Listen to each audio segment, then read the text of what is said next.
Elon, what kind of crazy dream would persuade you to think of trying to take on the auto industry? Well, it goes back to when I was in university. I thought about what are the problems that are most likely to affect the future of the world, or future of humanity. I think it's extremely important that we have sustainable transport and sustainable energy production. That sort of overall sustainable energy problem is the biggest problem that we have to solve this century. Independent of environmental concerns, in fact, even if producing CO2 is good for the environment, given that we're going to run out of hydrocarbons, we need to find some sustainable means of operating. One is that even if you take the same source fuel and produce power at the power plant and use it to charge electric cars, you're still better off. If you put that same fuel in an internal combustion engine car, you get about 20% efficiency. The stationary power plant, you can afford to have something that weighs a lot more. We have to have sustainable means of power generation anyway, electricity generation. To accelerate the advent of electric transport, you have to come up with a really energy-efficient car. What you're seeing here is the only all-aluminum body and chassis car made in North America. We applied a lot of rocket design techniques to make the car light despite having a very large battery pack. Energy usage is very low, and it has the most advanced battery pack. The responsiveness of the car is really incredible. The goal of Tesla has always been to have a sort of a three-step process. Our third generation car, which will hopefully be out in about 3 or 4 years, will be a $30,000 car.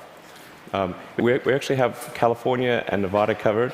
We've got the eastern seaboard from Boston to DC covered. By the end of this year, you'll be able to drive from LA to New York. You're just using the supercharger network. Well, as I mentioned earlier, we have to have sustainable electricity production as well as consumption. I mean, it's really indirect fusion is what it is. Solar will beat everything, hands down, including natural gas. You can buy a solar system, or you can lease a solar system. It works for decades. It'll work for probably a century. What it amounts to is a giant distributed utility. And I think it's a good thing because utilities have been this monopoly. I'm extremely confident that solar will be at least a plurality of power.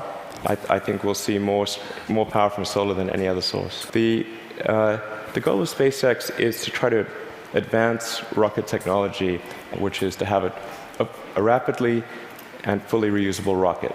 So the big innovation. In fact, let's roll that video, and you can talk us through it. What's happening here? Absolutely. So the thing about rockets is that they're all expendable. All rockets that fly today are fully expendable. The space shuttle was an attempt at a reusable rocket, but even the main tank of the space shuttle was thrown away every time. And the parts that were reusable took a 10,000-person group 9 months to refurbish for flight. So the space shuttle ended up costing $1 billion per flight. Obviously, that doesn't work very well for... So what just happened there? We just saw something land? That's right. So it's important that the rocket stages be able to come back, to be able to return to the launch site and be ready to launch again within a matter of hours. Wow. Yeah. Reusable rocket. Yes. And so what a lot of people don't realize is the cost of the fuel, of the propellant, is very small. Every mode of transport that we use, but not rockets. So we must solve this problem in order to become a spacefaring civilization. How on earth has one person been able to innovate in this way? What is it about you? I don't know, actually. I don't have a good answer for you. I work a lot. I mean, and a lot. Well, I have a theory. Okay, all right. My theory is that you have an ability to think at a system level of design that pull together design, technology, and business. So if TED was TBD, design, technology, business, into one package, synthesize it in a way that very few people can, and this is the critical thing, feel so damn confident in that click-together package that you take crazy risks. You bet your fortune on it, and you seem to have done that multiple times. I mean, almost no one can do that. Can we have some of that secret sauce? Can we put it into our education system? Can someone learn from you? It is truly amazing what you've done. Oh, thanks. Thank you. Well, I think I do think there's a good framework for thinking is physics, the sort of first principles reasoning. But generally, I think there are, what I mean by that is boil things down to their fundamental truths and reason up from there.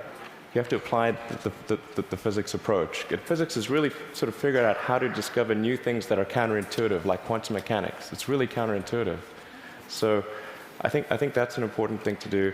And then also to really pay attention to negative feedback and solicit it, particularly from friends. This may sound like sort of simple advice, but it's hardly anyone does that, and it's incredibly helpful. Thank you so much.